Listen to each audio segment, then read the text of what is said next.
Being a striker is not only about თავდამსხმელობა არ არის მხოლოდ გოლების გატანა. მე თუ მკითხავთ, ეს არის თამაშის კითხვა და ზეწოლის შესაძლებლობებად გადაქცევა. ინგლისის პრემიერ ლიგის ოქროს ბუცის, მსოფლიოს საკლუბო ჩემპიონატის მოგება, ჩემპიონთა ლიგის 2 ფინალი და ბულგარეთის წლის ფეხბურთელის წოდება 7-ჯერ. მეორე კი ადგილობრივი გმირია, რომელმაც სახელი საქართველოს დამოუკიდებლობის პირველ წლებში გაითქვა. გახონდა გოლები საქართველოს, თურქეთის, ნიდერლანდებისა და შოტლანდიის ლიგებში. ასევე სანაკრებო მატჩებში. იგებდა ტიტულებს ყოველ წელს და ახლა ისე ხდება, რომ ბულგარეთის ეროვნული ნაკრების საუკეთესო ბომბარდირი სცენაზე გამოვა საქართველოს ეროვნული ნაკრების საუკეთესო ბომბარდირთან ერთად და ისაუბრებს იმ პირველ ძალიან მნიშვნელოვან შეხებაზე ფეხბურთში. ხოთ ერთად მივესალმოთ. დიმიტარ ბერბატოვი და შოთა არველაძე. Last year was only 500 seats. განსულ წელს სულ 500 ადამიანი იყო და ახლა 900 გახდა. ხო, განსხვავება არის ნამდვილად. კარგი, დავიწყოთ. როდესაც მე ვიზრდებოდი, სახლში 3 ძმა ვიყავით და ფეხბურთს თამაშობდით. მაგრამ ოჯახი ყოველთვის მნიშვნელოვანია და ჩვენ შემთხვევაში დედა ცდილობდა, რომ გაკვეთილები გვესწავლა. სკოლაში გვევლო, წიგნები გვეკითხა. მამა კი ერთ-ერთი ჩვენგანი იყო და ჩვენ გვიჭერდა მხარს. შენ შემთხვევაში როგორ იყო? მე ვიცი, რომ მამა შენი ფეხბურთს თამაშობდა. დიახ, როდესაც შენი ერთ-ერთი მშობელი ყოფილი ფეხბურთელია და შენს ფეხბურთელობა გინდა, მამა ყოველთვის ბედნიერია ამით და ძალიან ამაყობს, რადგან ხვდება, რომ შვილს სურს მის ნაბიჯებს გაყვეს. თუმცა მას არასდროს დაუძალებია ჩემთვის, რომ ფეხბურთელი გამოსულიყავი. ხომ იცით მაშინ როგორ იყო, არც მობილურები, არც სოციალური მედია. უბრალოდ გადიხარ და თამაშობ. თუ მოიწყენ, ეს არავის აინტერესებს. ჩვენ პოულობდით გასართობს და გავდიოდით ეზოში. ბურთს ვაგორავებდით სხვა ბავშვებთან ერთად და ვოცნებობდით, რომ ერთ დღეს დიდი ფეხბურთელები გავხდებოდით. Your idol was Alan Shearer. და შენი კერპი იყო ალან შირერი. დიახ. თავის საუკეთესო წლებში სრულიად დაუჯერებელი იყო. შემდეგ შენ მას შეხვდი და მის წინააღმდეგაც ითამაშე. You play against him. It's always good when you meet your heroes. ყოველთვის კარგია, როდესაც საკუთარ გმირებს ხვდები და ჩემს შემთხვევაში ეს გმირები იყვნენ ალან შირერი და მარკო ვან ბასტენი. გამიმართლა, რომ შირერს შევხვდი. თავდაპირველად არ ვიცოდი რა მეთქვა მისთვის. მეშინოდა სულელად არ გამოუჩენილიყავი. ამიტომ ბევრი ვიფიქრე რა მეთქვა და ბოლოს ერთ დღესაც მივედი მასთან და ვუთხარი. მისმინე ალან, არ ვიცი იცი თუ არა, მაგრამ შენ ჩემი კერპი იყავი, როდესაც ვიზრდებოდი და შენს გამო იყო რომ გოლების გატანა მინდოდა. შენსავით მინდოდა ყოფილიყავი. ფიქრობ, მან უხერხულად იგრძნო თავი, როდესაც უთხარი, რომ მისი გავლენით დავიწყე გოლების გატანა და ყოველთვის როცა გავიტანდი, ასე აღნიშნავდი. ხო, ეს მისი ცნობილი აღნიშვნა. ხელს რომ ზემოთ წევდა. შენ როდესაც იზრდებოდი, მაშინ იყო ბულგარეთის საუკეთესო თაობა. 1990-იანი წლების დასაწყისში. მაღალი კლასის ფეხბურთელებით. ხრისტო სტოიჩკოვმა ოქროს ბურთიც კი მოიგო. სხვათა შორის, აქედან ძალიან ახლოს არის ის ადგილი, სადაც ჩვენ ეს საუკეთესო თაობა დავამარცხეთ. ეს დიდი ხნის წინ იყო და ისიც უნდა ვთქვათ, შენ 3 გოლი გაქვს გატანილი ჩვენს წინააღმდეგ. ჩვენ ამას გვატიობთ, მაგრამ არ ვივიწყებთ. მე უბრალოდ ჩემს საქმეს ვაკეთებდი. That era of Stoichkov and his generation. Stoichkov's epocha და ის თაობა, ალბათ შენს დაგეხმარა და შენს თაობას. Exactly because at the time I was 14. რა თქმა უნდა, იმ დროს მე 14 წლის ვიყავი და ტელევიზორში ვუყურებდი. თელ ქვეყანასთან ერთად ვზეიმობდი. ზუსტად ისე, როგორც ახლა ვნახეთ ეკრანზე. ჩვენ პატარა ქვეყნები ვართ და დიდ ტურნირზე გასვლას ისე აღნიშნავთ, როგორც სამყაროს დასასრულს. დიდი ქვეყნები უფრო მიჩვეულები არიან. ისინი ასე არ ზეიმობენ. ჩვენთვის კი ეს დიდი მოვლენაა, ამიტომ ვართ ასეთი ემოციურები. მაშინაც ასე იყო. ხო, გერმანელი ყოველ კვირას ფინალშია. ამიტომ ამდენი საზეიმო არ აქვს. და ეს გვაჩვენებს, რომ ჩვენ გვყავს კარგი მოთამაშეები და მთელ ქვეყანაში ყველას უნდება რომ ფეხბურთელი გამოვიდეს, როდესაც ასეთ თამაშებს და დიდ სახელებს უყურებს. ბარსელონას ეთამაშები, დიდ გუნდებს და ყველას აქვს ამის შანსი რომ ამავე დონეზე ითამაშოს. ოცნება შორს არ არის. რა თქმა უნდა, მაგალითი რომელსაც ვიღაცა იძლევა ძალიან მნიშვნელოვანია. როდესაც მე ვთამაშობდი ფეხბურთს, მე მაგალითს ვიძლეოდი სხვა ბულგარელებისთვის, ახალგაზრდებისთვის. შენი მწვრთნელიც იმ თაობის წარმომადგენელი იყო, პენევი. ის შენი მწვრთნელი იყო სოფიის CSKA-შიც. შემდეგ კი 1994 წელს ამერიკის შეერთებულ შტატებში, როდესაც ძალიან კარგი გუნდი გავდეთ და კარგად გაიარეთ ის ჩემპიონატი. Just knew how to speak with people. მან იცოდა როგორ უნდა ესაუბრა ხალხთან. იმიტომ რომ თუ წარმოვიდგენთ რომ აქ ყველა ერთ გუნდში ვართ, ყველა განსხვავებულია, განსხვავებული პიროვნებებია, განსხვავებული ეგოები და როგორც მწვრთნელმა შენ უნდა იცოდე როგორ ელაპარაკო თითოეულს სხვადასხვანაირად. ის არაჩვეულებრივი იყო. პირველი მწვრთნელი იყო, რომელმაც მითხრა: "მე შენ გენდობი" და CSKA-ს პირველ გუნდში მიმიყვანა. მან თავდაჯერება მომცა, რადგან მხოლოდ 18 წლის ვიყავი. მითხრა: "ნუ ღელავ, მე მჯერა შენი, შენ ნიჭი გაქვს. რა თქმა უნდა, მხოლოდ ნიჭი საკმარისი არ არის, შენ უნდა იმუშაო." ის ძალიან კარგად მეპყრობოდა. Very good with me. In Germany, you don't. გერმანიაში შენ დიდი დრო არ დაგჭირვებია და ცოტა ხანში ლევერკუზენის ერთ-ერთ მთავარ ფიგურად იქეცი. სხვათა შორის, კლაუს ტოპმიულერი, რომელიც მაშინ მწვრთნელი იყო, საქართველოსაც წვრთნიდა. ყოველთვის კარგი ადამიანი იყო. კარგი დრო იყო. როდესაც ის წვრთნიდა ჩვენს ნაკრებს, გვამშვიდებდა ცხელსისხლიან ქართველებს. მახსოვს რომ ის ძალიან ბევრს ეწეოდა. სერიოზული მწეველი იყო. სულ სიგარეტი ედო პირში. მიკვირდა რატომ ეწეოდა ამდენს. ალბათ ნერვიულობდა. ხო, ალბათ. რა ნერვიულებდა? როდესაც შენ ყავდი და ბალაკი ნახევარდაცვაში. თუმცა ეს იყო ადამიანი, რომელიც მენდობოდა და რომელიც ძალიან გულწრფელი იყო და ღია იყო ჩემთან. როდესაც კარგად ითამაშებდი, ის არ გეტყოდა რომ კარგად ითამაშე. უბრალოდ გეტყოდა რომ ცუდი არ იყო. ის მენდობოდა ლევერკუზენში.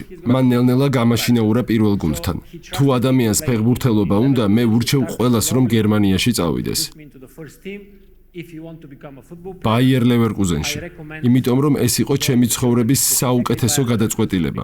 მათ იციან როგორ უნდა შეუწყონ ხელი ტალანტს, რომ ის განვითარდეს და შემდეგ უფრო დიდ კლუბში წავიდეს. And Top Mueller played. ტოპმიულერმა ამაში თავისი მნიშვნელოვანი როლი ითამაშა. ნუ როგორც მე მესმის. ულფ კირსტენი იყო ბომბარდირი. ხო, თავისი დიდი კუნთებით. დაუჯერებლად. შემდეგ კი, როდესაც მისი კარიერი დასასრულს მიუახლოვდა, ვიღაც უნდა გასულიყო მოედანზე მის ნაცვლად. სწორედ მაშინ მითხრა ტოპმიულერმა: "ბერბა, ეს არის შენი შანსი. მზად უნდა იყო. არ გაუშვა ის ხელიდან. გაუშვებ და მოგიწევს ბულგარეთში დაბრუნება." ამიტომ მე ძლიერი უნდა ვყოფილიყავი, განსაკუთრებით გონებრივად. რათა დამემტკიცებინა, რომ უცხოელს გერმანიაში კარგად თამაში შეეძლო. უბრალოდ შანსი მომეცით და მე ამას გავაკეთებ. შემდეგ იყო ის ცნობილი ჩემპიონთა ლიგის ფინალი. ჩემს საყორო ქალაქ გლაზგოში.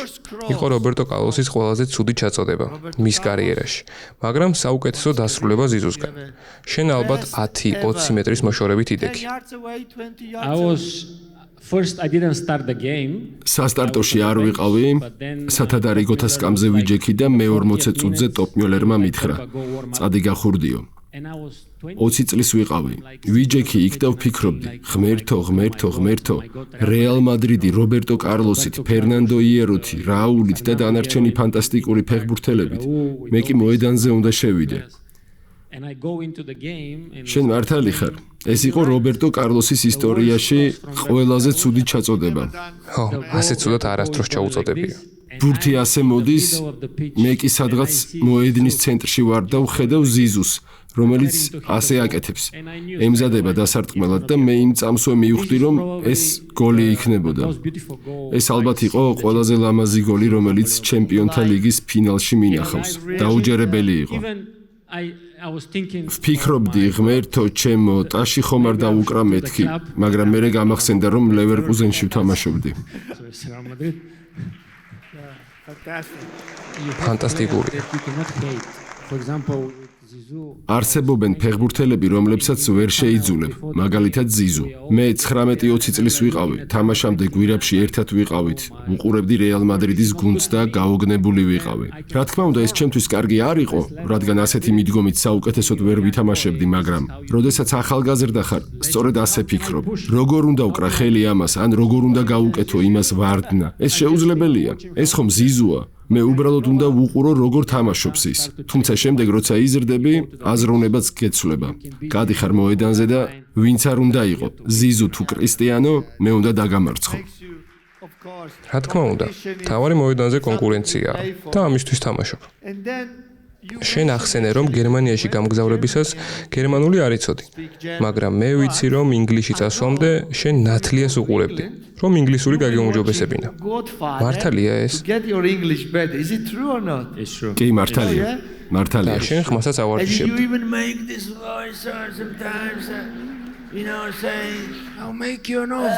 მე შენ რაღაცას გთავაზობ. It's only business, yes? მოკლედ DVD-ს მაღაზიაში წავედი, იმიტომ რომ კინო ძალიან მიყვარს. რამდენიმე ფილმი ავიღე და გამიმართლა, რომ ინგლისური სუბტიტრებით იყო. ანუ შემეძლო გერმანულად მესმინა და თან ინგლისური ტიტრებისთვის მეყურებინა.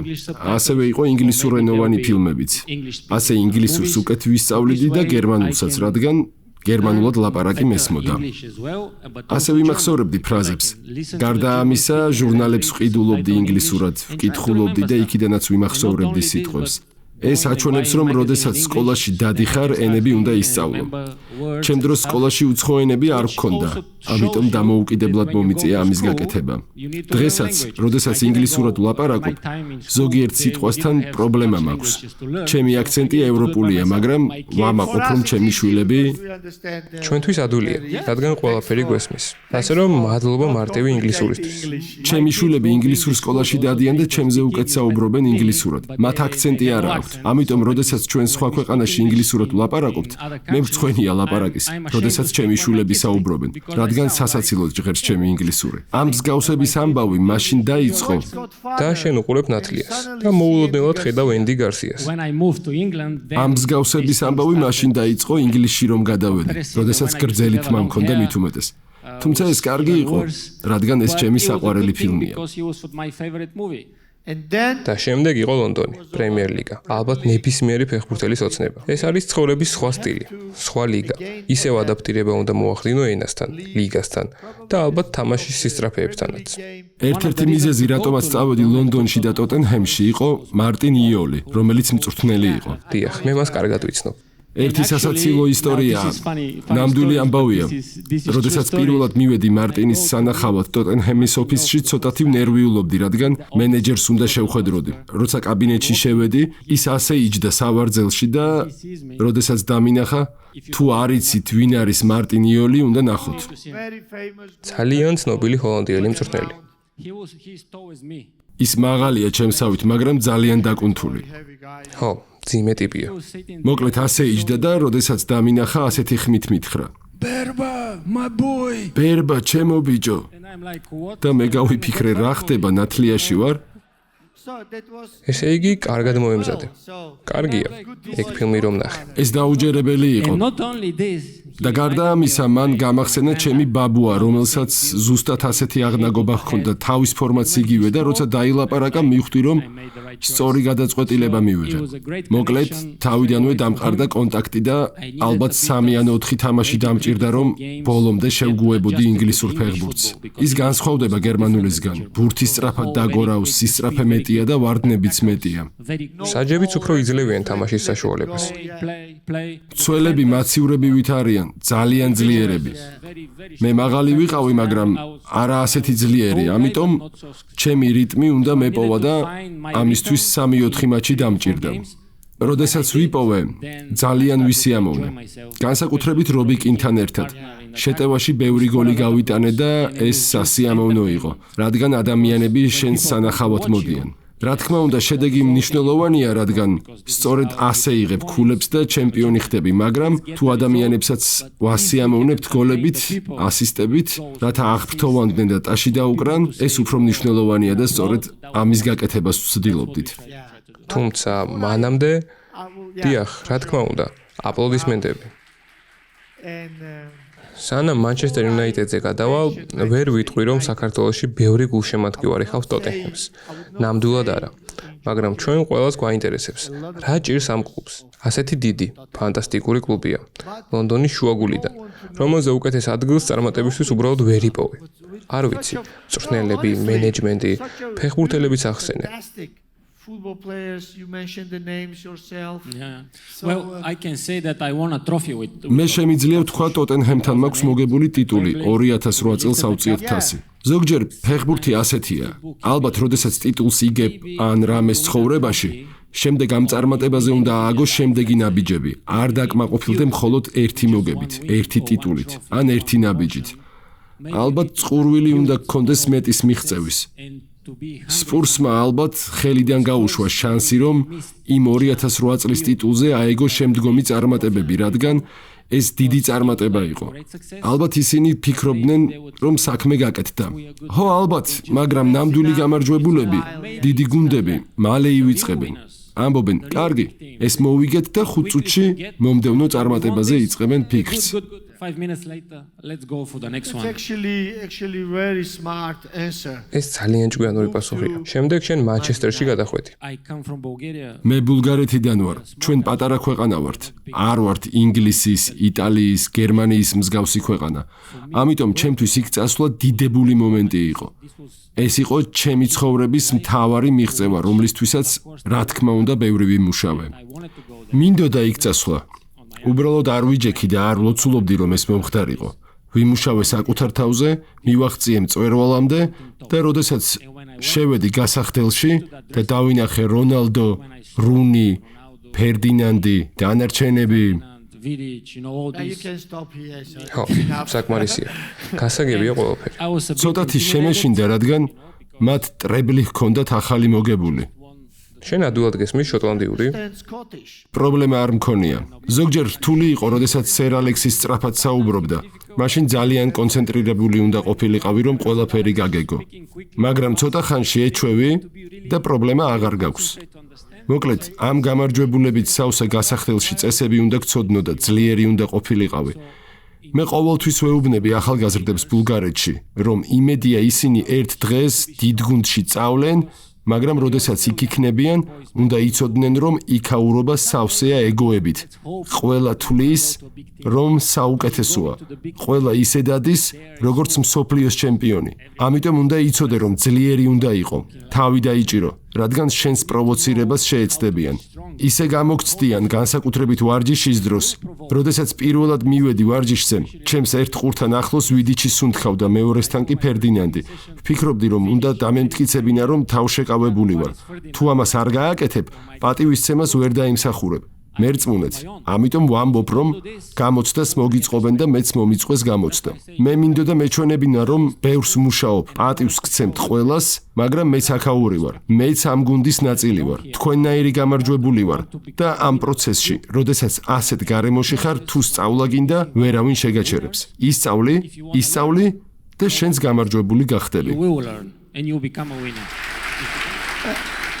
Yes. Man United. ხო, მანჩესტერ იუნაიტედში შენ ბომბარდირი გახდი. ყველაზე მეტი გაიტანე პრემიერ ლიგაში და ამის შემდეგ მოდის კიდევ ერთი ჩემპიონთა ლიგის ფინალი, რომელიც რამდენადაც მე მიმაჩნია და ვუყურებ ფეხბურთს, ხელოვნება იყო და არა თამაში. ეს იყო, შეიძლება ითქვას, ერთ-ერთი საუკეთესო ბარსელონა, გვარდიოლას ხელმძღვანელობით. როდესაც იქ იყვნენ მესი, ინიესტა, ჩავი და ალბათ ანრიც. და ეს იყო კიდევ ერთი ჩემპიონთა ლიგის ფინალი. Again like a Champions League final. Well, that game we were. იმ თამაშის დროს ჩვენც საუკეთესო ფორმაში ვიყავით. თავდაჯერებულობა არ გვაკლდა.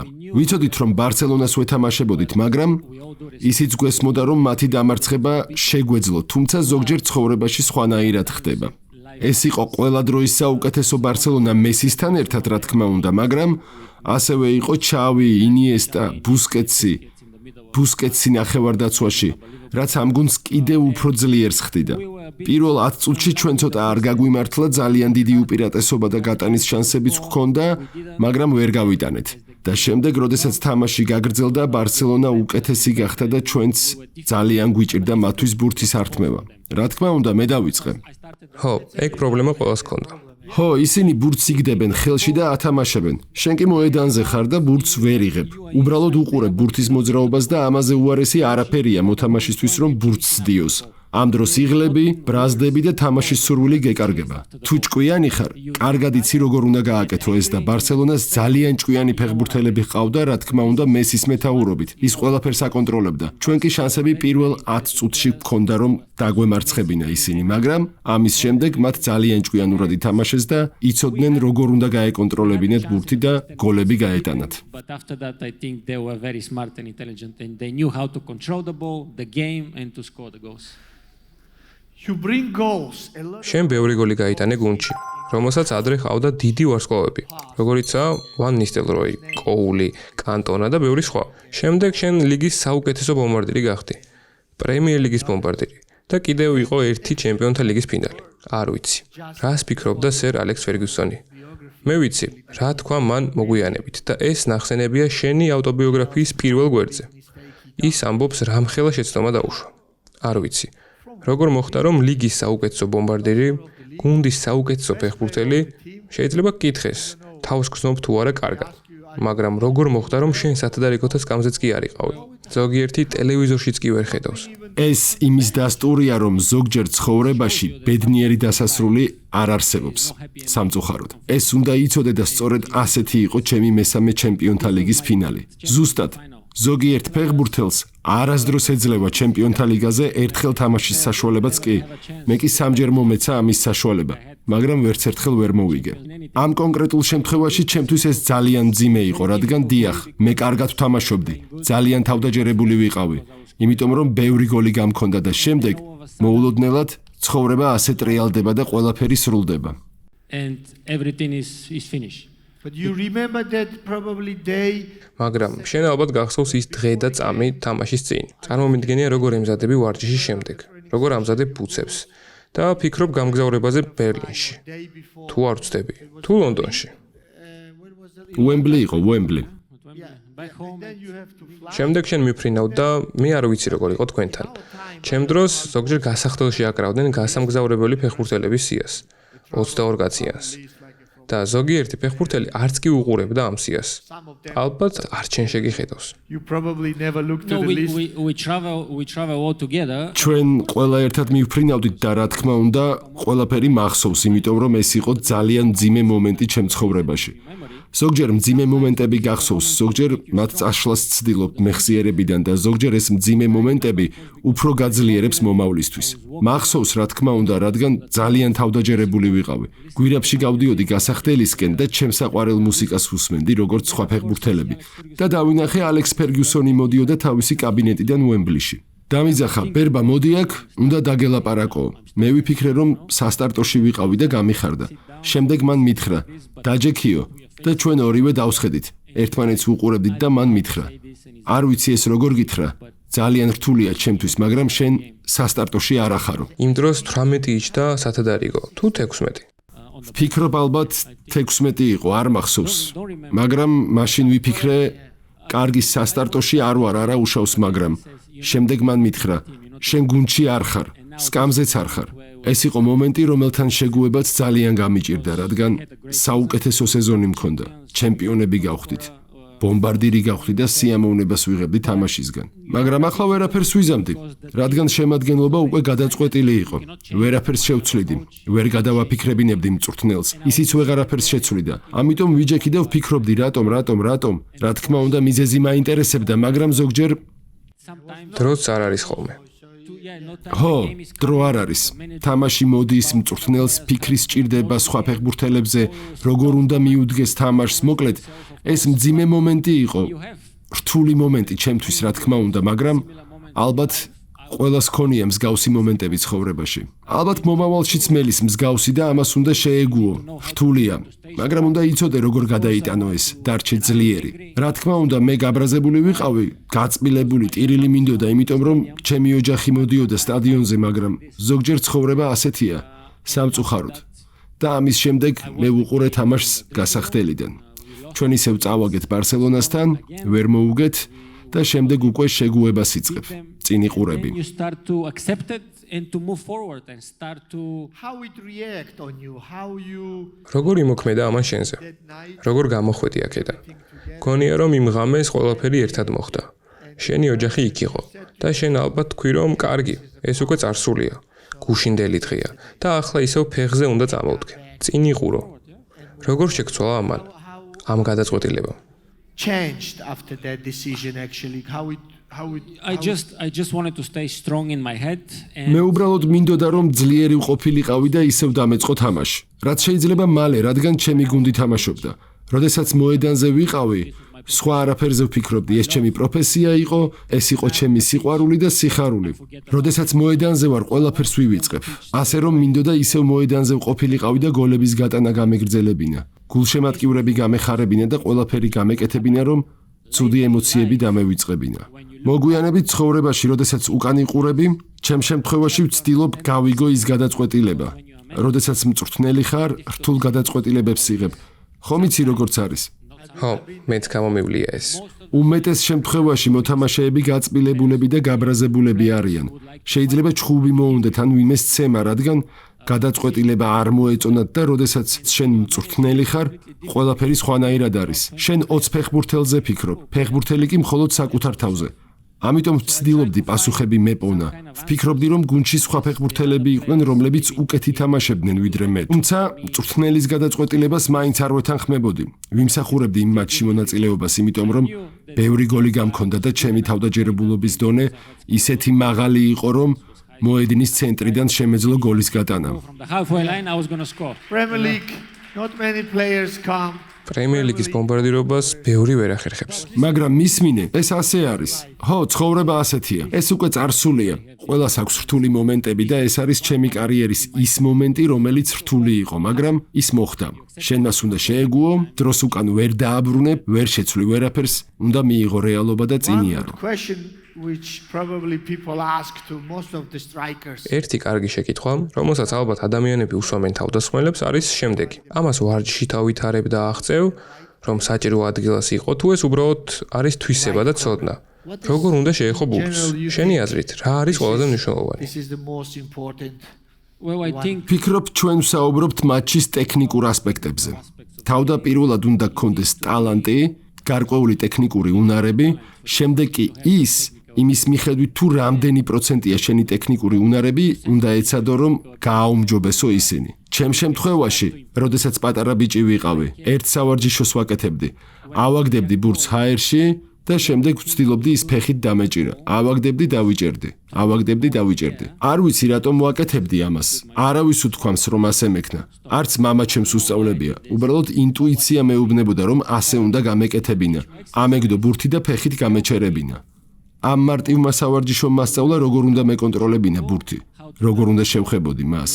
და მოგვიანებით, როდესაც მოედანზე სხვადასხვა მოძრაობებს ვაკეთებდი, უკვე ბურთის კონტროლი კარგად შემეძლო. პირველი შეხება უკვე იქ იყო. ხო, უკვე იქ იყო და ახლა იმპროვიზირება უნდა დამეწყო. შევტრიალებულიყავი, თუ ბურთი ჰაერიდან მოდიოდა, ფეხის პოზიცია, სხეულის გრძნობა მოედანზე. თუმცა ეს დაიწყო მარტივი სავარჯიშოთი. ზოგჯერ უბრალო რაღაცას საუკეთესოს მოტანა შეუძლია. sometimes the simple thing can help you the best. You know what the legendary Johan Cruyff says. ხომ იცი? ლეგენდარულმა იოჰან კრუიფმა თქვა, რომ ფეხბურთი მარტივი თამაშია, მაგრამ მარტივად თამაში ძალიან რთულია. მე მგონი მისი კიდევ ერთი ციტატაა, რომ ფეხბურთი არის მარტივი თამაში ჭკვიანი ადამიანებისთვის. თუ საკმარისად ჭკვიანი ხარ მოედანზე და თუ ზედმეტად არ გაართულებ თამაშს, საუკეთესო იქნები. I can ხო, imagine how ნამდვილად much ასია. goals you მე ვიცი, რამდენი გოლი გაგიტანია და რამდენი ადამიანი იჯდა სხვადასხვა სტადიონზე. ალბათ 90,000, 85,000, 60,000 და ასე შემდეგ. გენატრება ის პირველი შეგრძნება, ძლიერი დარტყმა, როდესაც ამდენ ხალხს ხედავ შეკრებულს, რომლებიც ხმაურობენ და ყოველთვის რაღაცნაირად ჟრუანტელი გივლის ტანში. როგორც ამბობენ. Sometimes, all the You time. know the little bit chicken skin or whatever they call it. Every time ყოველთვის, როდესაც რამე ორიგინალურს გავაკეთებდი, ბურთს გავაკონტროლებდი ჰაერიდან ან გავიტანდი მაკრატელას, ყოველთვის მესმოდა ფანების შეძახილი. ვაუ! და ეს ემოცია მთელი დღე მიმყვებოდა, რადგან მე საკუთარ საქმეს ვაკეთებდი სწორად და ხალხი, რომელიც მიყურებდა, მეუბნებოდა, რომ მე ამას კარგად ვაკეთებ და ეს მაძლევდა უფრო მეტ თავდაჯერებულობას, რომ გამეგრძელებინა ამის კეთება. რა თქმა უნდა, შედეგი მნიშვნელოვანია, მაგრამ როგორც როგორც ადრეც ვთქვი, თუ შენ საკმარისად ჭკვიანი ხარ და ნიჭიც გაქვს, რომ შედეგებს მიაღწიო ლამაზი თამაშით, ეს ხალხი, რომელიც შენ გიყურებს, აუცილებლად მოვა მომავალ კვირასაც ან შაბათს. These people who are watching you, they will come back next Sunday or next Saturday again. ხო, ეს საუკეთესო მომენტია. ჩვენ ნელ-ნელა დასასრულს უახლოვდებით. შენ ხშირად შეგიცვლია ქვეყნები. ჯერ შენ სამშობლოში, ბულგარეთში დაიწყე. შემდეგ გერმანიაში წახვედი და შემდეგ ინგლისში. ეს სრულიად განსხვავებული კულტურებია და გასახდელში შეგუება გიწევს ამასთან. გერმანიაში, განსაკუთრებით ინგლისში, სხვადასხვა თანაგუნდელებთან ასევე მნიშვნელოვანია, რომ ზოგიერთი აფრიკელია, ზოგი სამხრეთ ამერიკელი, ევროპელი, აღმოსავლეთელი და ასე შემდეგ. რა უნდა გააკეთო, რომ შინაურად იგრძნო თავი? ეს დამოკიდებულია ურთიერთობებზე, პიროვნებებზე თუ მთლიანად შენზე. შენ იქ მიდიხარ და 11 ადამიანი თამაშობს. შემდეგ კი 25 სხვადასხვა ადამიანია. წვრთნელები, მომსახურე პერსონალი და ასე შემდეგ. რა გეხმარება ადაპტირებაში და რას აკეთებდი ასეთ დროს? What make you so good to adapt? ჩემ შემთხვევაში, რაც უფრო მემატებოდა ასაკი, უფრო უკეთესი ვხდებოდი და სხვადასხვა რაღაცას ვხედავდი. მე ყოველთვის მორიდებული და მორცხვი ვიყავი ახალგაზრდობაში და ადვილად არ ვუშვებდი უცხო ადამიანებს ჩემს პირად სივრცეში. ამიტომ, როდესაც ჩემი მოგზაურობა დაიწყო ფეხბურთში, ბაიერ ლევერკუზენში წავედი და პირველად შევედი გასახდელში, სადაც ბევრი ადამიანი იყო, ცოტათი შევწვი. დავჯექი კუთხეში და ვფიქრობდი, რა უნდა მეთქვა, ვისთან მელაპარაკა. ენა არ ვიცოდი, რაც კიდევ უფრო მანერვიულებდა. მოკლედ, გარკვეული დრო დამჭირდა, რომ გერმანულ გასახდელს შევგუებოდი. ის დამეხმარა, რომ ხორვატი და სერბი ბიჭები იყვნენ იქ, რომლებმაც გერმანული იცოდნენ.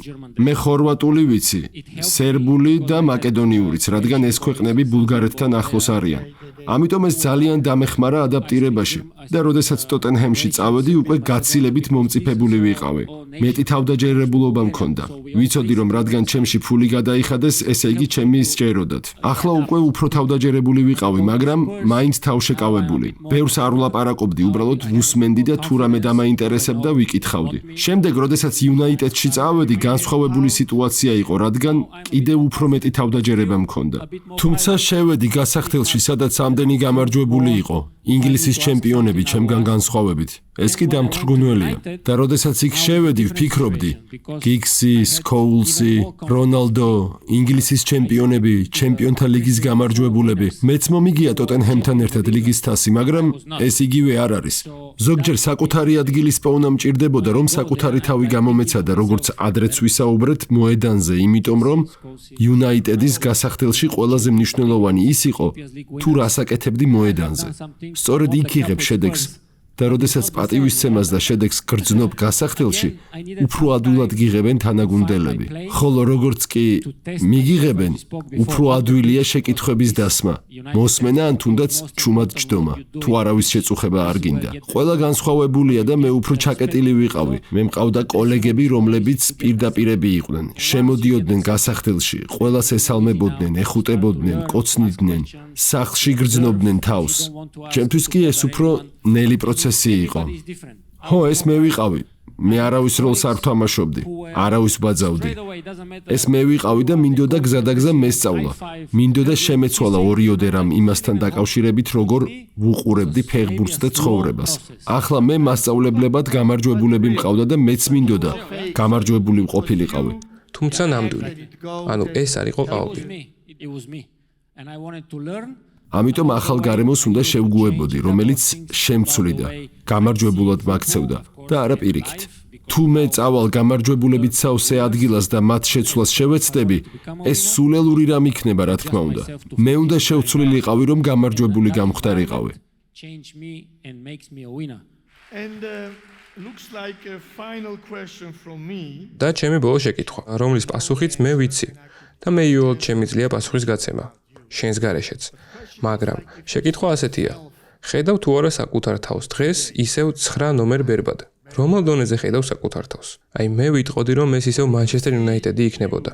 ოღონდ არა დღევანდელი მანჩესტერი, რომელსაც ცოტათი უჭირს. არამედ ისეთი დონე, როგორიცაა ბაიერნი, ბარსელონა ან რეალ მადრიდი.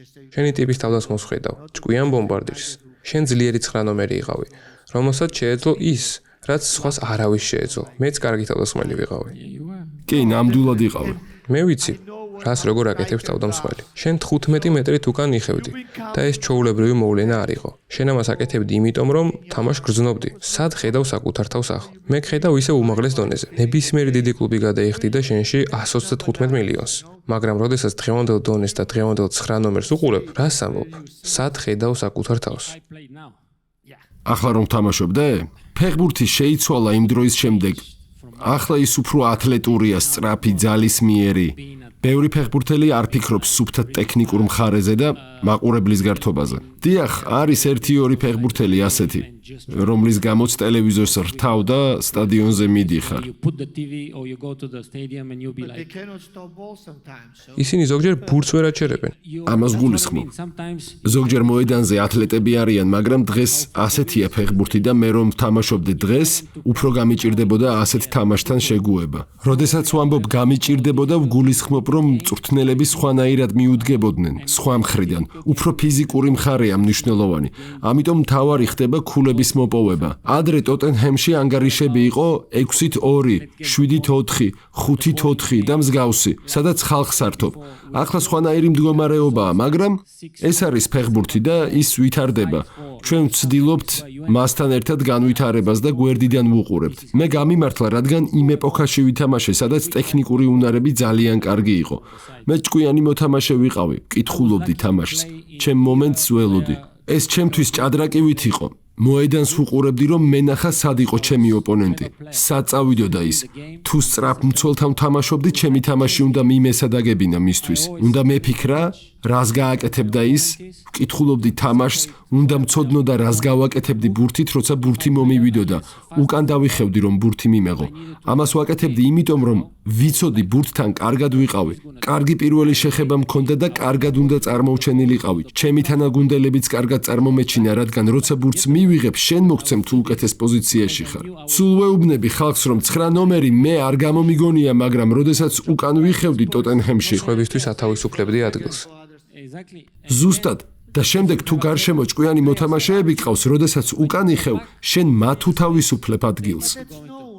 ეს ცნობილია. მხოლოდ მე არ ვამბობ, რომ ბერებატოვი არის თავდამსხმელი, რომელმაც ამის კეთება დაიწყო. ალბათ ავტომატურადაც კი. როდესაც ორ დიდ მცველს დაინახავდი, იტყოდი, მოდი, ახლა ცოტათი უკან დავიხევ. ჩამოვიყვან მათაც და შემდეგ ფლანგები ძავლენ წინ. მე მართალი ვიყავი. როცა ვთქვი, რომ ადვილად გადავიხდიდი შენში 450 მილიონს. და შენ ისევ ტოპ თავდამსხმელი იქნებოდი. That's also interesting because ესეც საინტერესოა, იმიტომ რომ როდესაც მანჩესტერმა 30 მილიონი გადაიხადა ჩემში, მე ვიჯექი და ვფიქრობდი, რომ ეს შეუძლებელია. როგორ უნდა გადაეხადა ვიღაცას ჩემში 30 მილიონი? ეს ხომ სასაცილო იყო. როცა გაიგე, რამდენი ნული იყო იქ? ანუ მე ასეთ ფასს არ ვადებდი საკუთარ თავს და ასეთი დიდი თანხა ჩემთვის უკვე სირთულე იყო. ახლა საკუთარ თავს წნეხში ვაქცევდი, რადგან 30 მილიონზე ვფიქრობდი. მეგონა რომ ჩემგან მოითხოვდნენ საკუთარ კართან ბურთის მიღებას. მარადონასავითან მესივით მეტოქის კარამდე მისვლას და გოლის გატანას. ეს დიდი ზეწოლა იყო ჩემზე. რაც კარგი არ არის, რა თქმა უნდა, იმიტომ რომ ახლა ამას უნდა გავმკლავებოდი. ახლა, როდესაც ფეხბურთს ვუყურებ და ვხედავ, რა თანხებს იხდიან ზოგიერთ ფეხბურთელში, საკუთარ თავს ვეუბნები, რომ არ ვიყავი მართალი მაშინ. ეს იმას აჩვენებს, რომ ზოგჯერ ჩვენ საკუთარ თავს წნეხში ვაქცევთ, როდესაც ეს საჭირო არ არის. უბრალოდ საკუთარი შესაძლებლობების უნდა გჯეროდეს. რა თქმა უნდა, ამაზე უნდა იმუშაო და თავდაჯერებული იყო. Of course you need to work for it and be confident. There you done. And now we're gonna listen the audience for 3. ახლა ჩვენ აუდიტორიას მოусმენთ. 3 შეკითხვა იქნება. შეგიძლიათ დასვათ 3 შეკითხვა. და ალბათ არასწორი იქნება, რომ ეს მე ავირჩიო. ვინმე დამეხმარეთ რა ამაში. One of you guys, someone probably have to help me. გამარჯობა, მინდა ჩემი დიდი პატივისცემა გამოვხატო თქვენს მიმართ, როგორც არსენალის კომაგმა. თქვენი თამაშეთ ჩვენი კლუბის ორ ყველაზე დიდ მეტოქეში. მაგრამ მე ყოველთვის ვოცნებობდი, რომ არსენალში გეთამაშათ. ამიტომ მინდა გკითხოთ, ოდესმე გიფიქრიათ არსენალში თამაშზე?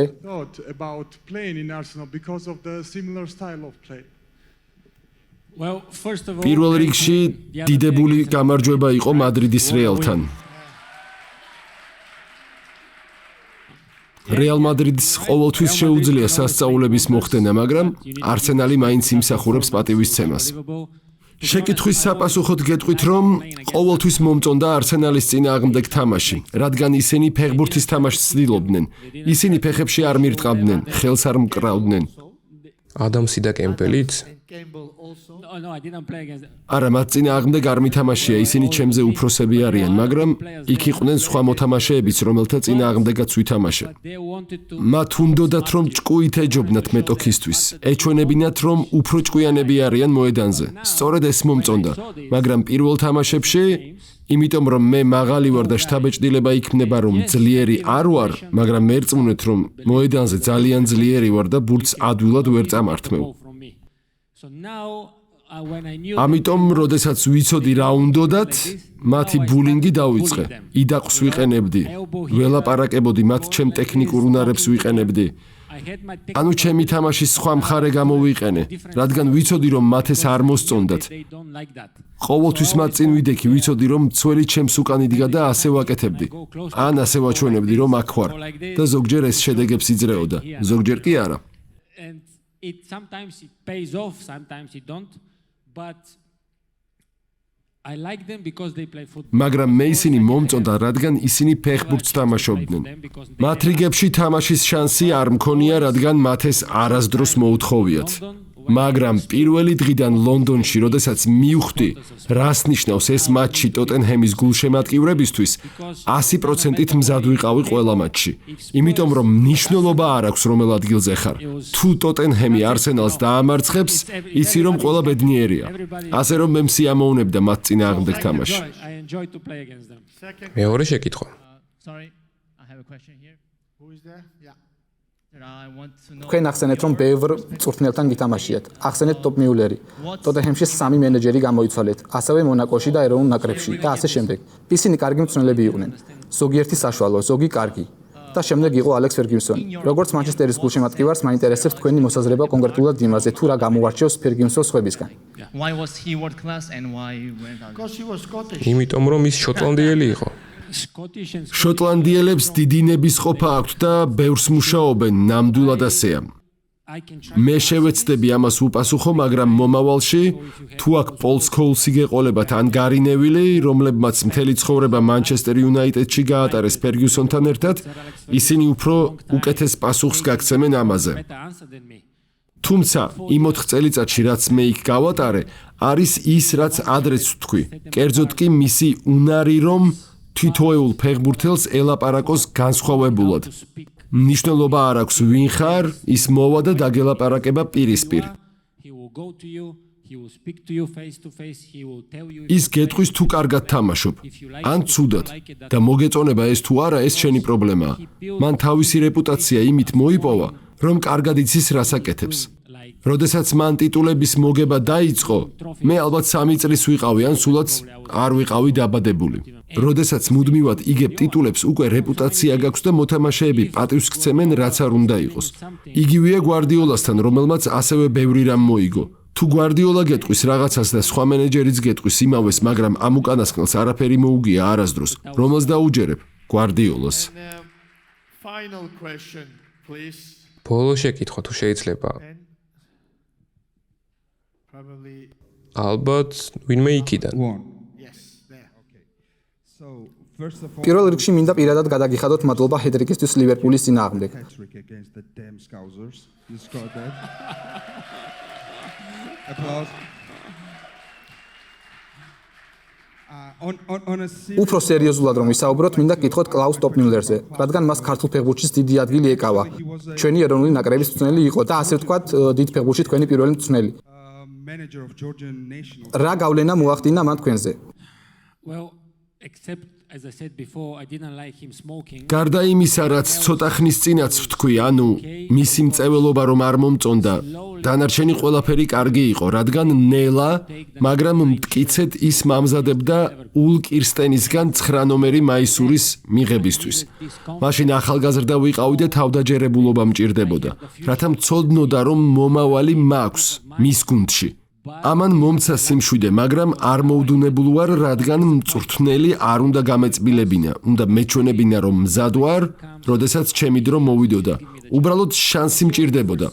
ასე რომ ის პირველი მწვრთნელი იყო ბულგარეთის მიღმა, ვინც საკმარისად თამამი აღმოჩნდა და ჩემი უნარები დაინახა. ამის შესახებ მას ჩემთვის პირდაპირ არასდროს უთქვამს. ჩემ ცხოვრებაში ვინც კი მწვრთნელი მყოლია, ყველას უსიტყვოდ ვუგებდი. ან რამდენიმე სიტყვით. ზოგჯერ მზერად საკმარისი იყო. ეს ძველი სკოლის მეთოდია და სწორედ ასეთი კავშირი მქონდა მასთან. I don't need it for him to tell me I play good.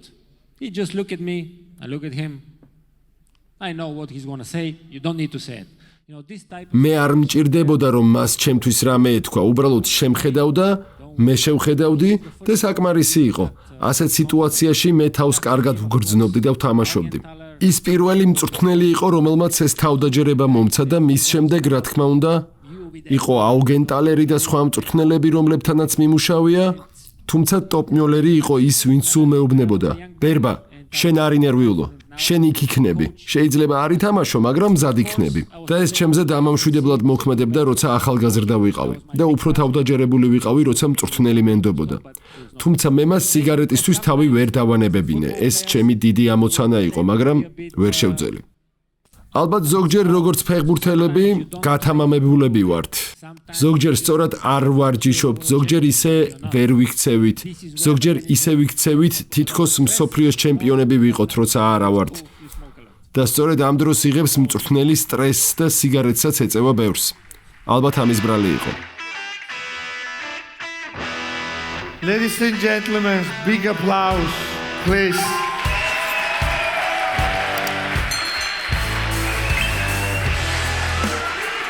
Yes. Yes. Jesus, it's good, really nice one. Thank you.